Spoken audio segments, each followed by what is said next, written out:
10 minutos, né? Tá bom. Vamos lá na página 292. Como é a última aula dessa matéria, eu vou tentar pontuar algumas outras questões aqui que o livro traz. Não vai dar, infelizmente, para falar de tudo, né, que propõe aqui o conteúdo, mas eu acho bem interessante vocês lerem, tá bom? E existe bastante informação aqui que é muito proveitosa. Como a gente está falando de apologética, então a gente discute uma série de conhecimentos, né? Na verdade, a apologética, a proposta é a gente defender a fé por meio de argumentos. Então a gente precisa estar inteirado, e é lógico que essa matéria, nessas poucas aulas que nós tivemos, não vai ser suficiente para que a gente possa ter aí um conhecimento satisfatório da própria matéria. É só para despertar os irmãos, para direcionar vocês, né? Para estimular vocês que possam estar lendo outras coisas a respeito do tema aí da matéria, tá bom? Mas eu vou pontuar mais algumas questões aqui. Na página 292 tem lá divisões do Antigo Testamento. Então a gente vai falar sobre algumas informações, porque além dos outros, melhor dizendo, além dos outros conhecimentos que nós devemos ter, que nós falamos dessas aulas anteriores, a gente precisa ter conhecimento da sociedade, de como eles pensam, né? O que tem aí na praça de proposta religiosa, as crenças, o que elas pensam, as suas doutrinas, tudo isso. Então, além de tudo isso, ou acima de tudo isso, a gente precisa conhecer a Bíblia. A Bíblia que é o material principal que a gente vai ter para argumentar, não é? Porque a partir da Bíblia, a partir da verdade, e aí já fica outra dificuldade que a gente tem no nosso tempo, na nossa geração, que é justamente de considerar que existe apenas uma verdade. Isso na faculdade, quando você chegar lá, você vai se deparar com essa questão no meio acadêmico, né? Dos professores e os alunos também. Essa questão de que não existe um absoluto, não existe uma verdade, existem opiniões que elas podem ser verdade para uns e para outros não. Então, assim, nós vamos acreditar que sim, é possível, e de fato nós acreditamos que o Evangelho é a verdade, não é uma verdade.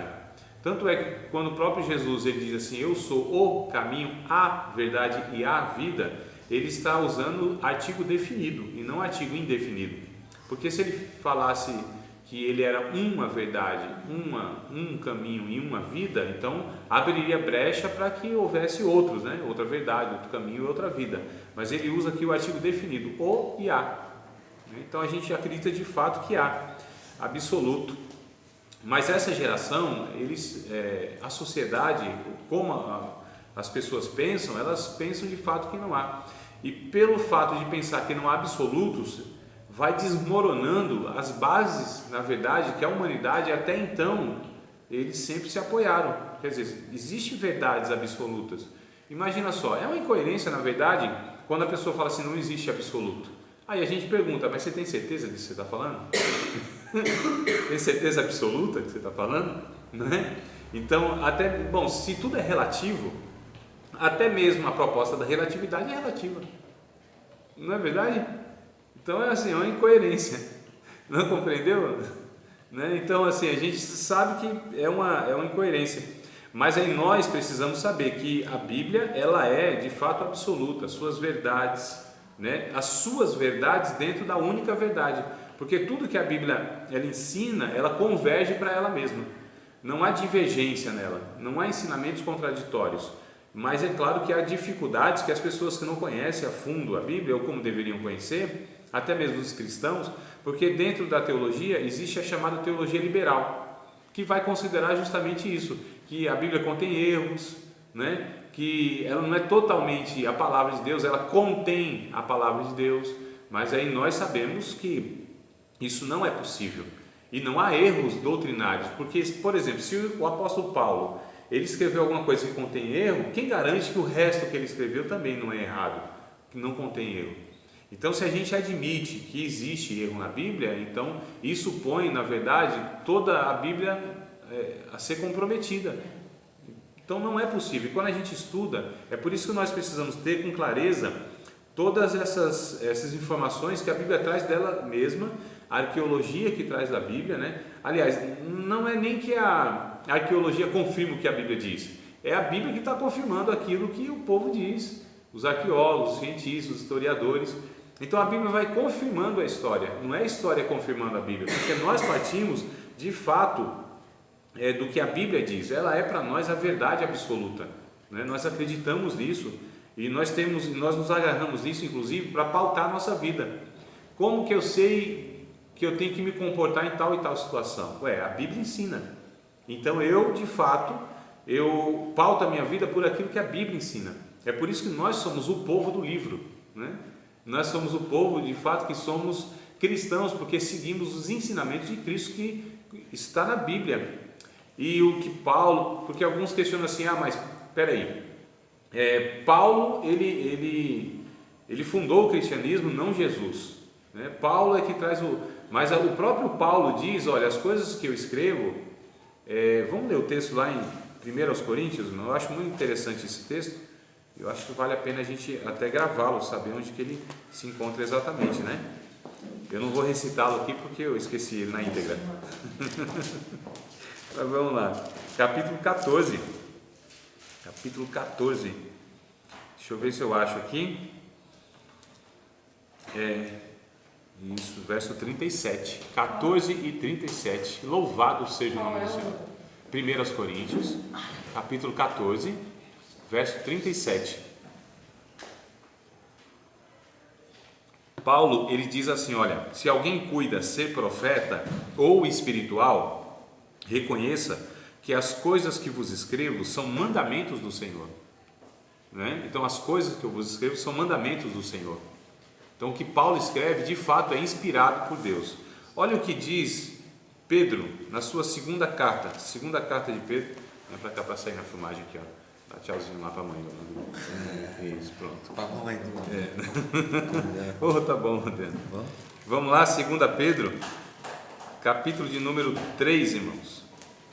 2 Pedro, capítulo de número 3, verso de número 16, 15 e 16, tá? 2 Pedro, capítulo 3, verso 15 e 16. E tende por salvação, olha que coisa interessante, e tende por salvação a longanimidade de nosso Senhor, como também o nosso amado irmão Paulo vos escreveu segundo a sabedoria que lhe foi dada, falando disto como em todas as suas epístolas, entre as quais há pontos difíceis de entender, que os indoutos e inconstantes torcem igualmente as outras escrituras, para a sua própria perdição.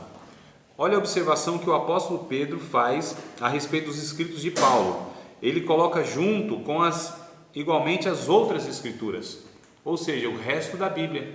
Então ele vai considerar o apóstolo Paulo, a igreja sempre considerou que faz parte das escrituras sagradas o que Paulo escreveu. Consequentemente, Pedro, o João, o Judas, o Tiago, o escritor dos Hebreus, os evangelhos, né? No caso Lucas escreveu o Evangelho e Atos, o Evangelho de Lucas e Atos. Então a escritura toda, ela é de fato, e a gente entende que é confirmada aí na história, que é inspirada por Deus. Nós já estudamos a matéria chamada Introdução Bíblica, né? Ou Bibliologia, lembram? Chegou a estudar, né, Yuri? Lembra da inspiração que a gente discutiu sobre a Bíblia? De fato, ela tem duas propriedades, que é isso, olha que coisa boa, lembrado de pronto assim, coisa fantástica. Eu perdi o fio da meada. As duas propriedades da Bíblia, que a gente fala que a Bíblia ela é verdade. Sim, mas tem dois termos assim que é o que vai definir, está na ponta da língua, né? Eu falo a primeira letra e vocês completam, tá? Ela é inerrante e infalível, ok? Era isso. Inerrante e infalível. Ou seja, as duas propriedades da Bíblia, ela é inerrante e ela é infalível. Não contém erros doutrinários. É preciso a gente saber disso. Não contém erros doutrinários, irmãos, tá? Porque existe erros de copista, que a gente viu também que são assim, erros insignificantes. Às vezes trocar uma letrinha por outra, né? No hebraico, então a gente já estudou tudo isso, a gente viu que é tranquilo, isso não interfere em nada, né? Então, mas ela é inerrante, ou seja, não contém erros doutrinários, que isso é um milagre, porque nós estamos falando de uma coleção de mais de 60 e tantos livros, 66 na nossa contagem, mas a gente vai ver aqui outra divisão, né? Mas vamos colocar que seja 66. Então 66 livros, do Gênesis até o Apocalipse, há um espaço de 1.600 anos. Ou seja, pessoas que não se conheceram, escreveram a respeito da mesma coisa. Como pode isso? Né? Elas não divergiram, não ensinaram coisas diferentes. Pessoas totalmente diferentes, em épocas diferentes, em locais diferentes também. Então, a Bíblia em si, ela é um milagre, né? Nesse sentido, porque não tem como humanamente ela ser construída. Não tinha como seres humanos apenas eles construírem aqui essa coleção de livros que nós chamamos de Bíblia, que na nossa divisão são 66 livros. Então ela é inerrante, não contém erro, e ela é infalível, porque todas as suas predições, todas as suas profecias, todas as suas previsões, elas são confirmadas ao longo do século, vem se cumprindo a Bíblia em tudo que ela fala, né? Nada falhou, nada, irmãos, nada, não teve nenhum erro, nenhuma profecia bíblica. O próprio Jesus disse que os céus e a terra hão de passar, mas a palavra que ele disse, essas não passarão, né? Então ela se cumpre, a Bíblia se cumpre ao longo da história, e isso a gente tem aí aos montes, profecias bíblicas aos montes sendo cumpridas ao longo da história. Então ela é inerrante e ela é infalível, né? Página 292. André, sim. Então de Gênesis a Apocalipse, a escrita dela foram 1.600 anos. O Moisés escreveu o Gênesis, né, o Pentateuco, 5 livros, mais ou menos no ano 1450. Vou arredondar aqui, 1450. E o último livro, no caso, do Apocalipse, né, João, em torno, aliás, acho que não é nenhum João que foi escrito. Rapaz, agora me pegou. Mas vamos colocar que foi o João nessa cronologia, que foi lá pelos anos 65. Então a gente vai calcular aí 1.500, 1.600 anos. É isso aí, 1.600 anos. Tá certo? De Gênesis a Apocalipse para ser escrito. 40 autores a Bíblia tem, aproximadamente. 40 para mais, né? Porque tem uns que são desconhecidos, então a gente não sabe. A gente não sabe quem escreveu Hebreus, por exemplo, né? Crônicas, Esdras, Reis, é um pouco incerto também. Tem outros livros mais aí que é um pouco incerto a sua autoria, mas em torno de 40 autores. Então 40 autores, 1.600 anos, 2 línguas totalmente diferentes, culturas diferentes. As pessoas que escreveram são pessoas de níveis sociais, intelectuais totalmente diferentes, né? Então a gente pega aí essas informações, e quando a gente vê que a Bíblia ela converge para uma coisa só, isso aqui é um milagre. Não existe nenhum escrito em toda a história humana que nem de longe se pareça com a Bíblia, nessa complexidade, nessa dinâmica e nessa harmonia. Não existe, irmãos, né? Então, e é interessante assim, quando as pessoas vão querer refutar a Bíblia ela foi escrita por homens, a Bíblia não sei o que, mas essas pessoas, a maioria ou todas, vão aceitar um monte de outros escritos e não questionam nada. Por exemplo, os escritos aceitam o que é falado a respeito de Platão, de Aristóteles, né? Dos principais filósofos aí e tal. Outros escritos importantes que a humanidade considera, que é aquela Ilíada do Homero. Então muitos escritos antigos aí, eles assim, não, tranquilo, isso aqui ninguém questiona. Mas quando a gente vai ver a fundo, não tem registro histórico. Olha só, então é um puro preconceito. E quando a gente vai estudar a Bíblia, que a gente já estudou na questão da bibliologia, a gente vai ver que tem relatos históricos, documentais, arqueológicos aos montes, mas são aos montes, né? E assim, um espaço do que aconteceu os fatos e foram escritos também é muito curtinho. Então é incomparável a Bíblia com qualquer outro livro que possa existir, e as pessoas aceitam tranquilamente, ninguém questiona. Mas a Bíblia é puro preconceito mesmo, tá certo? Tanto é que algumas pessoas foram estudar a Bíblia justamente para provar que ela não era digna de aceitação, de crédito. Essas pessoas acabaram se convertendo, porque não tem como. Honestamente, os fatos assim são inquestionáveis, né? Então a gente percebe aqui que a gente precisa conhecê-la para até mostrar para as pessoas que elas são preconceituosas mesmo. Mas vamos lá, divisão da Bíblia, 292. A divisão que os judeus fazem do Antigo Testamento compreende 3 partes, né? A lei, os profetas e os chamados escritos ou livros poéticos. A lei, os 5 livros de Moisés, esta parte sempre foi a mais altamente distinguida pelos judeus e considerada como o fundamento da Bíblia. Tanto é que os saduceus só acreditavam, né, só seguiam e acreditavam na Torá, nos 5 livros, tá? Mas a lei, né, dividida. Os profetas, os primeiros profetas, Josué, Juízes, Samuel e Reis. Os últimos profetas, Jeremias, Ezequiel, Isaías, e os 12 profetas chamados de menores, né? Então a gente percebe aqui, isso aqui é uma divisão e a gente vai ver outra divisão. E os 12 profetas menores. E os escritos, que são chamados de agiógrafos, né? Compreendendo os livros poéticos, Salmo, Provérbios, Jó, e os 5 rolos, os cânticos, o Cantar de Salomão, Ruth, Lamentações, Eclesiastes e Esther, Daniel, Esdras, Neemias e Crônicas. Percebam que é diferente da nossa divisão, né? Nossa divisão ela é diferente dos judeus. A maneira de contar os livros por parte dos judeus também nos oferece algumas diferenças. Contando Esdras e Neemias como um livro, eles contam. Os 12 profetas como um também. Faziam eles o seu cânon de 24 livros. Olha só, 24 livros eles fazem, né? O nosso quanto é?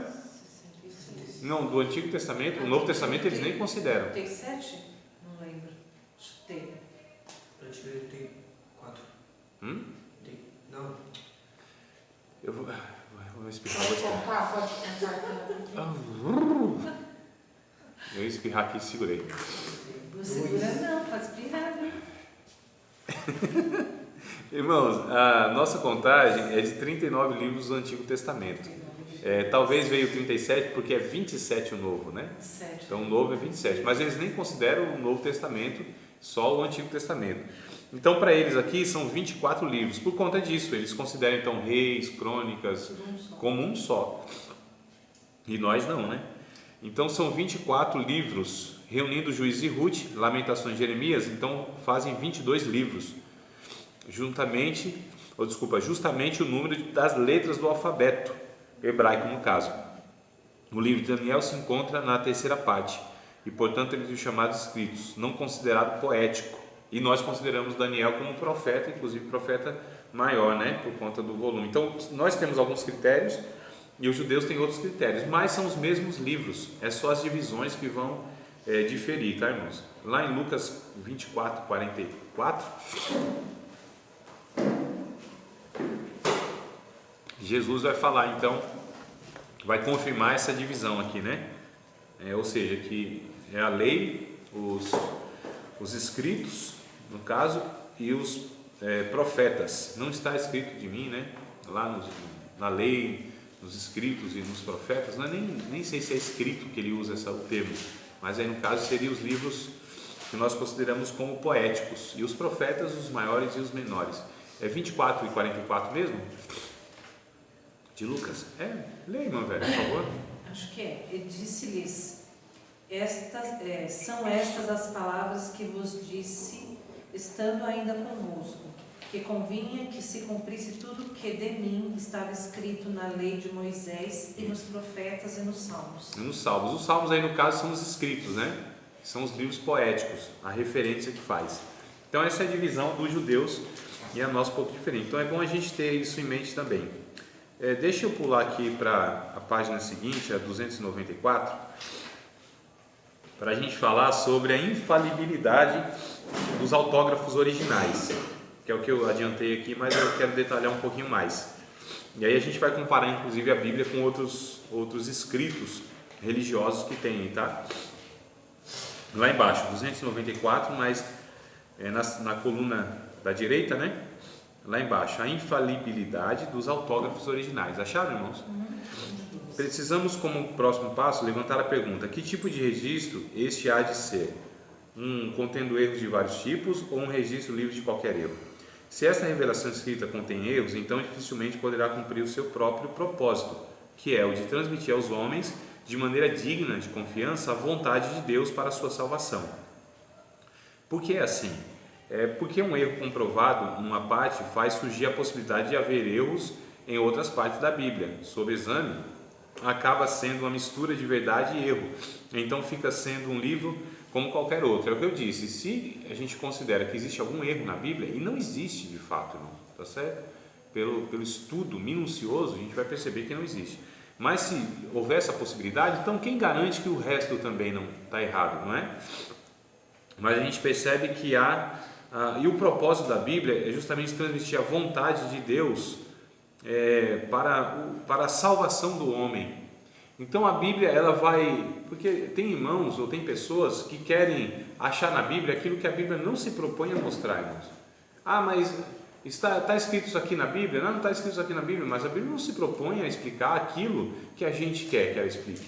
A Bíblia, ela tem um propósito. O propósito último da Bíblia, o propósito principal da Bíblia é mostrar que existe um Criador, o caráter desse Criador, que existe um homem que é perdido, a providência desse Criador, né, que tem um caráter santo e distinto, o seu propósito de salvar a humanidade. E por meio de quem, ou de que forma ele salva? Por meio do Evangelho de Jesus Cristo, por meio da graça.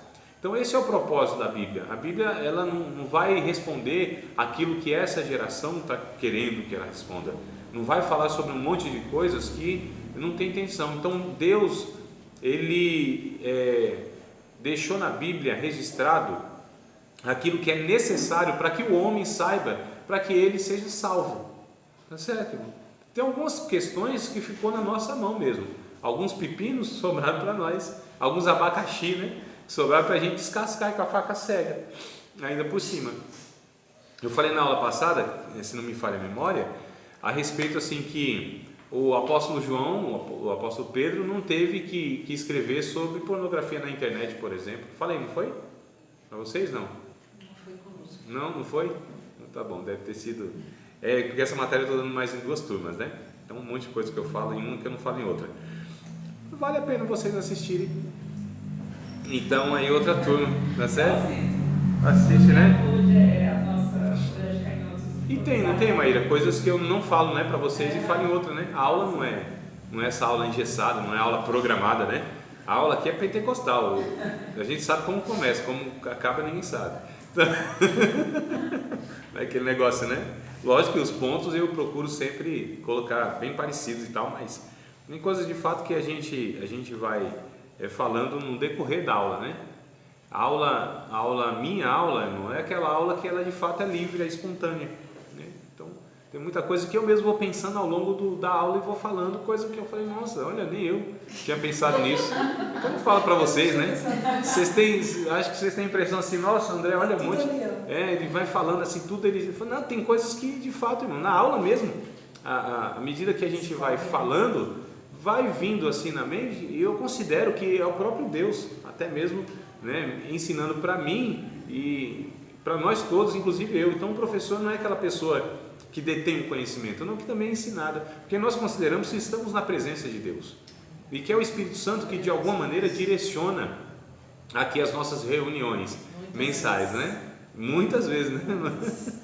Então, de fato, amados, tem parte da mensagem na pregação que nem o pregador conhece, tem parte do ensinamento que o professor ensina que nem ele de fato conhece e vai compreendendo também. Então Deus está nos ensinando, e a todos nós aqui. Eu não deixo de ser jamais discípulo, né?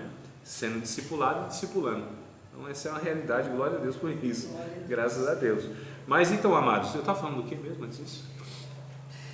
Do propósito principal que Deus deixou. Que Pedro, João e os outros apóstolos não escreveram sobre, por exemplo, nada disso. Da internet. Por exemplo, pornografia na internet ou algumas coisas desse que nós vivemos hoje, né? Por quê? Porque isso diz respeito à nossa geração. Não existia essa necessidade naquele tempo. Não existia a demanda daquele tempo. Então hoje há essa necessidade. Como que a gente lida com isso? Então a Bíblia não fala diretamente, não tem um texto para falar sobre isso. A Bíblia ela não traz detalhes sobre um monte de coisa da nossa vida. E aí sobra para nós, no bom senso, não é? Muitas vezes, irmãos, o que a Bíblia não traz com clareza mesmo é o bom senso que conta. E aí, claro, a gente sempre vai ter em base princípios e valores bíblicos. A Bíblia não é um livrinho de regrinha, onde tem regrinha para tudo, para tudo, para tudo, para tudo.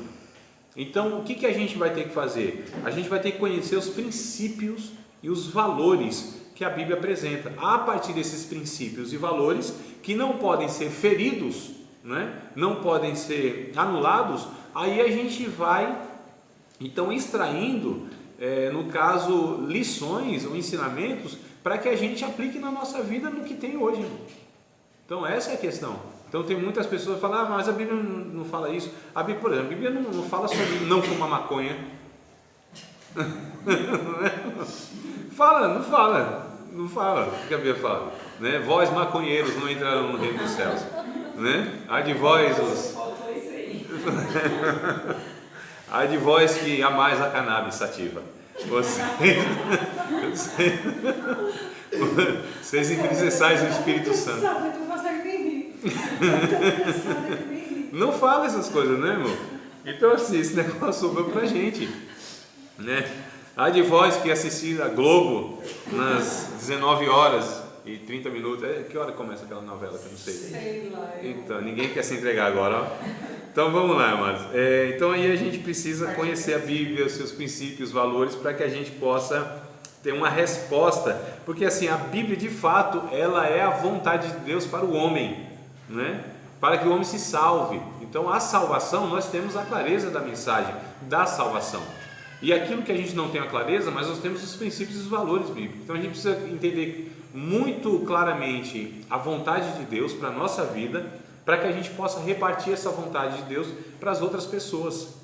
Então, irmãos, é uma urgência muito grande de nós, os cristãos, termos a clareza. Porque como que a gente pode defender aquilo que a gente não conhece? Como que a gente pode ajudar uma pessoa se a gente nem sabe direito como que a gente aconselha essa pessoa? Se a gente não tem clareza daquilo? Então a gente precisa pensar nessa questão aí. Vamos lá. Sem dúvida, há verdade em todos os demais documentos religiosos conhecidos aos homens. Então há verdades, olha só, 2:9:5 agora, sem dúvida. E aí está no segundo parágrafozinho, lá em cima, né? Lá em cima, na parte esquerda, lá em cima, sem dúvida, parte esquerda, lá em cima, pronto, achou. Sem dúvida, há verdades em todos os demais documentos religiosos conhecidos aos homens. O Alcorão, por exemplo, que é o livro sagrado dos muçulmanos, né? Os Vedas, os Upanishads, os Analetas, a Ilíada, a Odisseia, são documentos escritos que tido como sagrado para alguns, tá bom? Tem o Bhagavad Gita, que é dos Hare Krishna também, né? E tem outros documentos aí, tem outros escritos sagrados. Sagrados para lógico, para quem segue. E existe verdades neles, irmãos. Não é que tudo é mentira. É isso que a gente precisa considerar. Não é porque de repente o Alcorão não é a palavra de Deus, mas algumas coisas que lá estão escritas de fato são verdades. Tudo o que a Bíblia diz é verdade, mas nem toda a verdade está na Bíblia. Em que sentido? Que tem coisas que são verdades, que são proveitosas inclusive para a vida. Por exemplo, é verdade que 2 mais 2 é 4, né? Eu ia falar 5. 2 mais 2 é 4, é verdade. Não é verdade? Mas isso está na Bíblia? Não está, mas é uma verdade. Então existem muitas verdades, agora não pode haver nenhuma verdade fora da Bíblia que a contradiga. Aí não, aí a gente, então isso aqui é uma mentira, né? Porque se está indo contra aquilo que a Bíblia ensina, então não pode ser uma verdade. Mas existem muitas verdades. O Alcorão vai falar a respeito de Jesus, que Jesus era um profeta. Jesus era um profeta? Exerceu o ofício profético? Sim.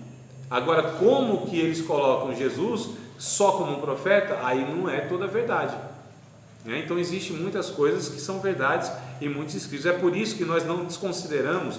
Irmãos, nós entendemos que a verdade de Deus é verdade até na boca do diabo. Na boca do diabo, a verdade não deixa de ser verdade. A verdade é verdade, na boca de quem quer que seja, né? Então, o Raul Seixas falou alguma verdade? Falou alguma verdade. Porque essa verdade não é porque está na boca dele que deixou de ser verdade, né? Nós cristãos, nós temos essa bitolagem de achar que aquilo que foge dos arraiais cristãos, evangélicos, não há nada de Deus. Não, irmãos, claro que não. Há sim muita coisa de Deus na boca das outras pessoas, e tudo que é bom, tudo que é belo, tudo que é verdade, tudo que é proveitoso, tudo o que de fato contribui para a vida humana, vem de Deus.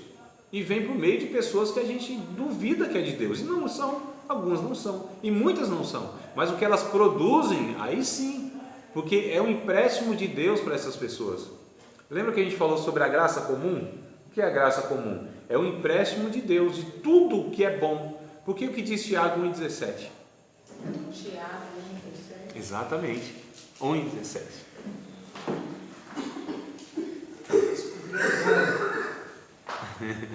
Deveria estar na 20, mas não descobri agora. Que bom! E aí vai estar na próxima aula. Tiago 1,17. Eu acho que é, Maíra. Toda boa dádiva E todo dom perfeito, e isso. todo bom dom perfeito são lá do alto, descendo do Pai das luzes, em quem não pode existir variação ou sombra de mudança. Isso. Toda boa dádiva, todo dom perfeito, vem de quem, irmãos? De Deus. Toda boa dádiva, todo dom perfeito, toda aptidão. Nós chamamos na teologia dons naturais. Existem dons carismáticos, dons chamados espirituais, existem dons ministeriais, existem dons naturais. O que são os dons naturais? É toda a habilidade que o ser humano possui para exercer alguma coisa. Isso é um dom natural. A pintura, por exemplo, né?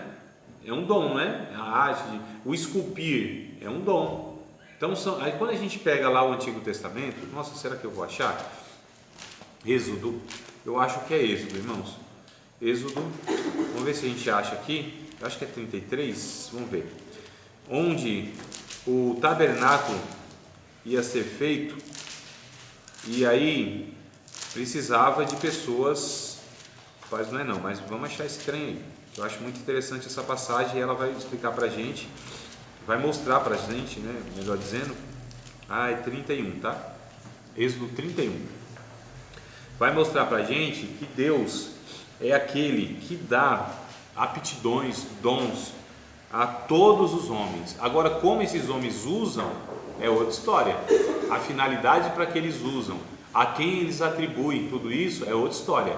Mas quem dá tudo o que é bom para o ser humano é de Deus, que vem de Deus, toda boa dádiva e todo dom perfeito. Então, olha só, capítulo 31, verso 1 de Êxodo, né? Depois falou o Senhor a Moisés, dizendo: Eis que eu tenho chamado por nome a Bezalel, filho de Uri, filho de Ur, da tribo de Judá, e o enchi do Espírito de Deus, de sabedoria e de entendimento e de ciência em todo o artifício, para inventar invenções e trabalhar em ouro, em prata e em cobre, e em lavramento de pedras, para engastar, e em artifício de madeira, para trabalhar em todo o lavor. E eis que eu tenho posto com ele a Oliabe, filho de Aizamaque, a tribo de Dan. Tenho dado sabedoria ao coração de todo aquele que é sábio de coração, para que façam tudo o que tenho ordenado. Então, o texto vai dizer aqui, depois a gente lê, né, o verso 7, por exemplo, só para completar, acho que eu vou ler o 7. Não, eu vou ler até o 11, que eu acho que completa. A saber, a tenda da congregação, a arca do testemunho, o propiciatório que está sobre ela, e todos os móveis da tenda.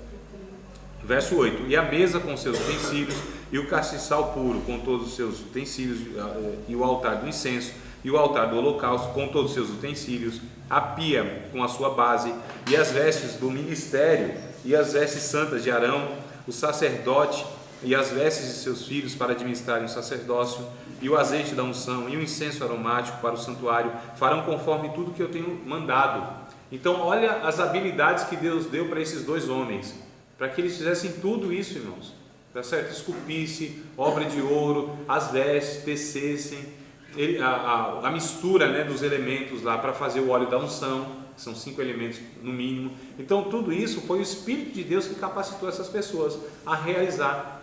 Então todo o talento que nós temos, todo o dom que nós temos, toda a capacidade de realização que nós temos, isso veio de Deus.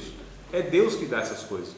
Então assim, a arte, a poesia, isso é Deus, irmãos. Então a gente precisa identificar o que tem de Deus na vida de todos, inclusive dos escritos, de tudo isso aí. É lógico, sempre comparando com a Bíblia, né? A Bíblia é regra, é régua.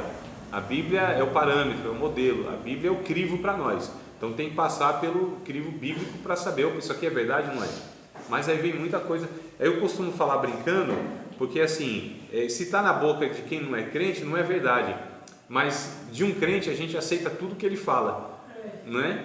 Pregador, um pastor, um professor, um suposto profeta. E aí eu falo, irmãos, olha só, como a gente é tão sem critério, sem bom senso e sem discernimento bíblico, doutrinário, teológico, espiritual. Nossa, foi até a redundância agora. Mas existe um discernimento bíblico, doutrinário e espiritual. Nós somos essas pessoas que muitas vezes não levam em conta isso. E aí eu digo que a gente aceita tudo só porque tem um rótulo evangélico. Aí a gente acha que aquela música da Damares, ela é bíblica, e não é, né? Aí eu falo, olha, o amor cantado na boca do Renato Russo para nós é profano, mas a vingança na boca da Damares tem sabor de mel. Então, não é mais ou menos assim, irmão? Então, só porque o que tem de heresia dentro da igreja, de pregadores, de cantores, de professores, não é brincadeira.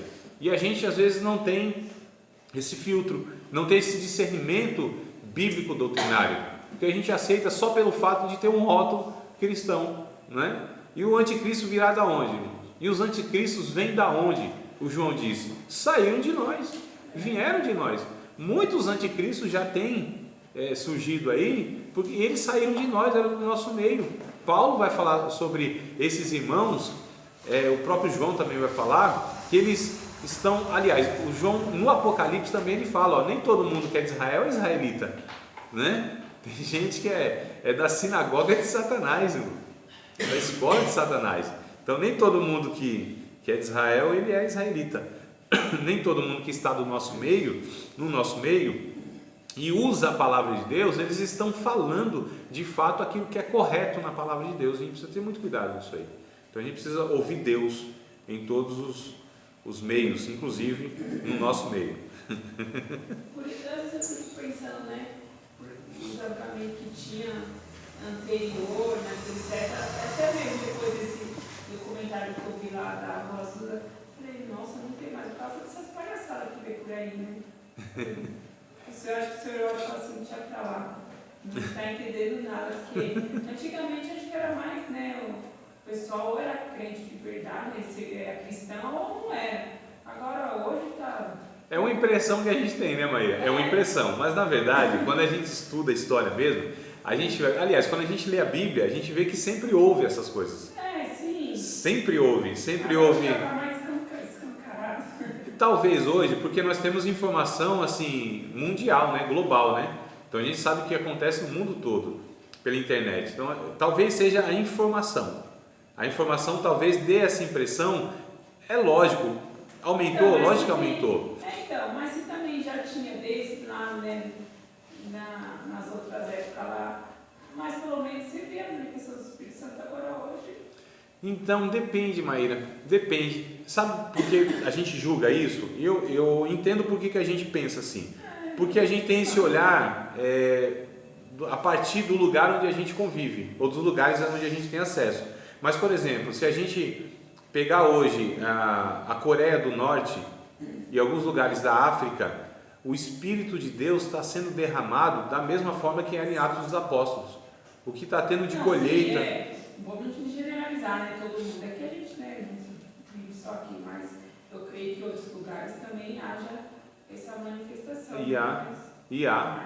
Agora, então, aí a gente às vezes está fazendo essa leitura a partir de onde os nossos olhos alcançam, de onde os nossos pés vão.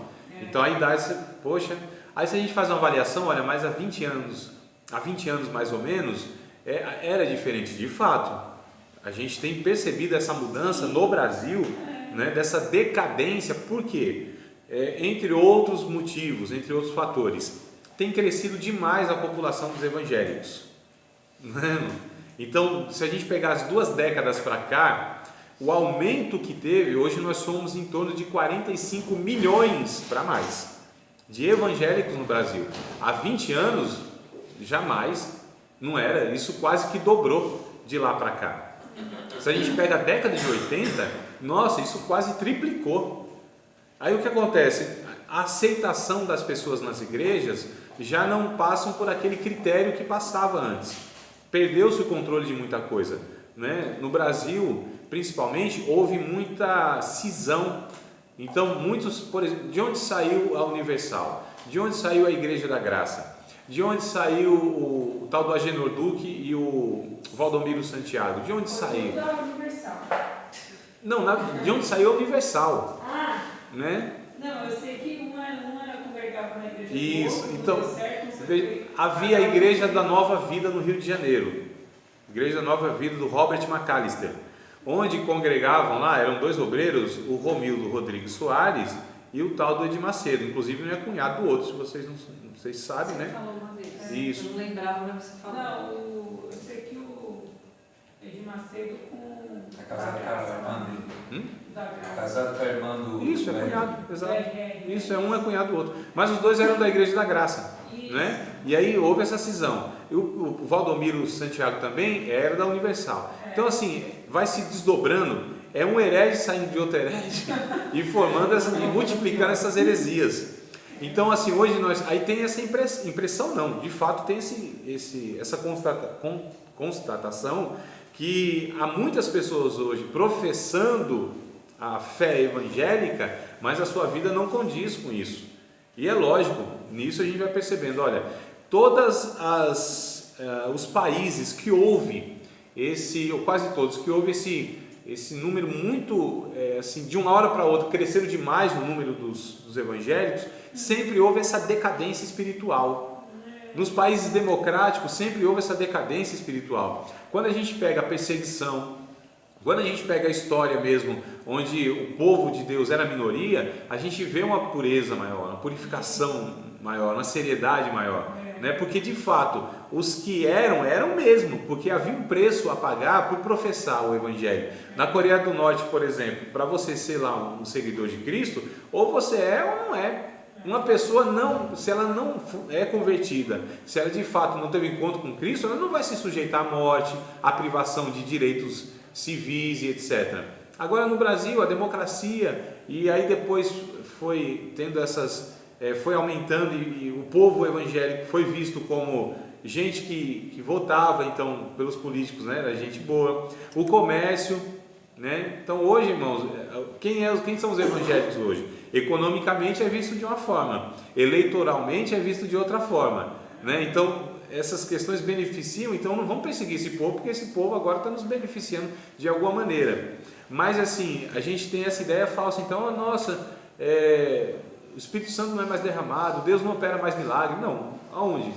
Porque Deus nunca cessou de realizar a sua obra poderosa de salvação, de operação de obras extraordinárias, nunca, na história, em momento algum. O avivamento de Deus sempre foi derramado no meio do seu povo, em todos os tempos, irmãos. Mas a gente fala que, igual você falou, a gente não, né? Algumas pessoas falam que não está acontecendo isso. Mas eles falam que lá o Espírito Santo está fazendo tudo isso. Sim. Eles falam que está fazendo. Lá onde? Lá nas igrejas deles. Ah, não, a gente sabe que não. Então, sabe que não. Você vai lá e um exemplo, se você ligar a televisão, é um milagre atrás do outro. É igual você falou. Se é que é, né? Se é que é. Não, então. É isso que eu te falo. Vai saber. É isso, André, que eu tô falando. Você vai saber. Vai saber. Aí é igual você falou. Tem lugares que tem a obra de Deus lá, está acontecendo lá. Você falou que se na boca de um cara saiu uma verdade, então, um exemplo, eu estou colocando só uma questão, pode ser que lá também tenha algumas verdades, pode ser que tenha, ou tenha algumas verdades lá, né? Sim. Você está entendendo? Eu não vejo desse jeito, logicamente que não, eu não vejo que é heresia como você falou, mas essa população gigantesca que você fala que tem no Brasil, vai falar com esses caras para você ver se ele falar, aqui é milagre puro. Aqui, as ovelhas batem. Sim, porque aí a gente já, na aula passada, nós falamos a respeito sobre essa questão que o milagre, a gente conversa hoje com alguns irmãos, na classe de teologia, ele fala assim, irmão, não é porque acontece tal milagre que Deus aprova essa pessoa e tal. Ah, irmão, mas calma aí, eu falo assim, esse comportamento que se tem, essa forma de se organizar a igreja, de ver a igreja, isso aqui não é bíblico. Ah, irmão, mas está dando certo, mas Deus está salvando, mas não sei o que, está curando. Aí o que acontece? Olha só quais são os critérios das pessoas. é o resultado. E a Bíblia, ela vai reprovar essa questão de resultado. O resultado não faz com que a prática seja correta. Então, deu certo, é certo. A gente chama isso de pragmatismo. O pragmatismo é justamente isso. Deu certo, é certo. Tudo que dá certo é de Deus. Deu certo, é Deus. Mas olha só o que aconteceu, a pessoa foi curada. Não tem como não ser Deus. Bom, depende. Nem tudo que dá certo é certo. Tá certo? Vamos ler o texto de Deuteronômio capítulo 13. Deuteronômio 13. Como eu disse, o nosso parâmetro para julgar se é vontade de Deus, se é ensinamento de Deus, é a Bíblia, irmãos. Nós não fugimos da Bíblia, não é? Deuteronômio capítulo 13. Eu quero ler junto com vocês. Eu acho muito interessante porque a Bíblia, irmãos, os sinais e os milagres, na verdade, provam as pessoas. Se essas pessoas, elas de fato se agarram nisso, ou se agarram na palavra de Deus, se confiam na palavra de Deus. Lembra do Gideão que eu disse para vocês? Essas pessoas que vivem pelos sinais, pelas provas que fazem com Deus, que Deus tem que mostrar e tal, essas pessoas não acreditam em Deus. É por isso que elas precisam disso. Essas igrejas são baseadas no milagre, baseadas nessas ações, elas precisam que isso seja todo dia. Porque as pessoas vivem por isso. E o dia que não acontece, e aí as pessoas ficam, opa, o que aconteceu? Então os líderes precisam inventar, irmão. Precisa ter uma criatividade. E eles têm uma criatividade enorme, não tem não?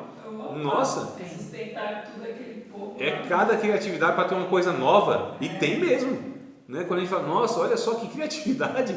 E é vassoura, e é caneta, e é não sei o quê, e é um monte de coisa. Os caras têm uma criatividade assim espantosa. Isso, mas olha só que coisa interessante. O Gideão, ele não acreditava na palavra de Deus e não acreditava, consequentemente, no caráter de Deus. Ele precisava de um sinal, né? Senhor, se o Senhor é comigo, então eu vou colocar aqui um velozinho, né, de lã, e eu vou dormir tranquilo. Na manhã cedo, quando eu acordar, esse velo tem que estar encharcado, se o Senhor é comigo. Esse velo, é uma prova que ele fez, né? O sinal do velo lá, a prova do velo de lã, o sinal que ele pediu a Deus. Então lá o velo de lã. Aí toda a relva, toda a graminha seca e o velo, era um milagre aquilo. Era um sinal, né? E aí que ele pega o velozinho, espreme assim e enche uma taça. Mas quem vive pelos sinais, pelas profecias que Deus tem que mostrar, que Deus tem que falar, essas pessoas nunca se contentam, irmãos, nunca basta. Um sinal não é suficiente. Essas pessoas vão sempre precisar disso. É uma abstinência, né, que eu digo, a abstinência do milagre, né? Fica ali, é pior que álcool e crack, irmão. É preciso dar aquela abstinência. E o milagre, Então você vê essas pessoas assim, né? Noite do milagre, e não sei, essas pessoas são assim, são viciadas mesmo. É um negócio assim terrível, é pior que crack, né? Fica tremendo quando não tem milagre. Tomar um milagrinho do dia, senão não. Né? Se for no culto e não tiver milagre, a pessoa fica duvidando: será que Deus me ama? Será que Deus é na minha vida? Não sei o que tem. Mas é a prova. E aí no outro dia, aí o Gideão fala assim: Senhor, o Senhor é comigo mesmo? Comigo mesmo? O Senhor faz o contrário, então esse velo vai estar seco e toda a relva molhada. E o que aconteceu? Qual é o problema disso, irmão? Aconteceu, então não foi Deus que fez? Sim. Mas Deus estava ensinando ali, inclusive ensinando a gente, que não deveria ser daquela forma. Nem tudo o que acontece na Bíblia é de fato aprovado por Deus, e nem sempre o que Deus faz é de fato a sua vontade plena. Dá para compreender isso? Porque Deus estava fazendo, considerando inclusive a limitação do povo, mas não era a vontade plena de Deus. No Antigo Testamento tem muitas coisas, tem muitas ações e mandamentos de Deus que não são vontade plena de Deus. Deus autorizou, ou tolerou, melhor dizendo, a questão da poligamia? Sim. Isso é vontade de Deus? Nunca foi. Deus tolerou a escravidão? Sim. E tinha leis que regulamentavam a escravidão. Em comparação com as outras nações, a escravidão que Israel tinha era muito mais humana do que as outras. Mas era vontade de Deus? Não. Então, existem vontades que são parciais de Deus no Antigo Testamento. O Novo Testamento que vem trazendo. E essas pessoas, inclusive esses líderes, Pode observar, vê se eles pregam, irmão, o evangelho. Vê se eles pregam Paulo, Romanos. Vê se eles pegam lá, ensino mesmo do Novo Testamento. Difícil. E vai pegar da oferta da viúva lá, às vezes no Novo Testamento também mais distorce. Mas eu estou falando da outra lá, do Eliseu. Oferta da viúva não. Que fez lá o bolo e tal. Vai pegar lá os milagres de Elias, Eliseu, o Naamã, vai descendo, aí põe as campanhas, não sei o quê. Os muros que isso, vai derrubar o gigante que Davi derrubou. O pastor é traumatizado com os muros. Os muros, né, mano? Então... Traumatizado. Mas vocês podem perceber, irmão, que Antigo Testamento é a base da pregação dessas pessoas. A forma de se comportar. E da margem mesmo, um monte de besteira. Agora o que acontece? Então, pegando aqui sobre essa prova de Deus. O Gideão não confiava na palavra de Deus e consequentemente no caráter. Porque o que Deus disse lá no capítulo 6 de Juízes, que foi antes disso? Enviou um anjo. E o anjo disse: homem de Deus, varão valoroso, homem de virtude, o Senhor é contigo. Calma, você ele não falou. Se Deus disse, irmãos, Deus disse: eu sou contigo. Por que o cara tem que falar assim: me prova que o Senhor é comigo? Me dá uma prova, uma não foi duas. Mostra que o Senhor é na minha vida. Quer dizer, a palavra de Deus não basta. Está duvidando do caráter de Deus. Porque se Deus disse na palavra, não está dito, acabou. Mas se a circunstância vem tudo ao contrário, aí entra a fé. É por isso que nós vivemos por fé e não por vista. É por isso que nós somos crentes, porque acreditamos o que Deus disse. E o que Ele disse está dito. Mas se tudo está acontecendo ao contrário, irmãos, as circunstâncias externas ou internas do meu sentimento, das minhas emoções, não pode alterar a minha caminhada de fé, a minha conduta de fé, a minha postura de fé. O meu caráter não é alterado, a minha fé não é alterada, o meu ânimo não é alterado pelas adversidades que surgem. Tá certo, irmão? Então pode estar o mundo caindo, não é alterada a minha fé nele, na sua palavra. Eu sei em quem tenho crido, disse Paulo lá em Filipenses, né? Se não me falha a memória. Então eu sei em quem tenho crido, eu sei em quem tenho crido, eu sei o caráter de Deus. Aconteça o que acontecer. Então a palavra de Deus é absoluta, é a verdade para nós. Mas vamos ver o que Deus diz a respeito do negócio de sinais, milagres, etc. Capítulo 13 de Deuteronômio, quero ler com vocês desde o verso 1. Preste atenção. Quando profeta ou sonhador de sonhos se levantar no meio de ti e te der um sinal ou prodígio, preste atenção no verso 2, e acontecer, e suceder o tal sinal ou prodígio, de que houver falado, dizendo: vamos após outros deuses que não conheceste, e se vamos, não ouvirás as palavras daquele profeta ou sonhador de sonhos, porquanto o Senhor vosso Deus vos prova, para saber se amais o Senhor vosso Deus com todo o vosso coração e com toda a vossa alma.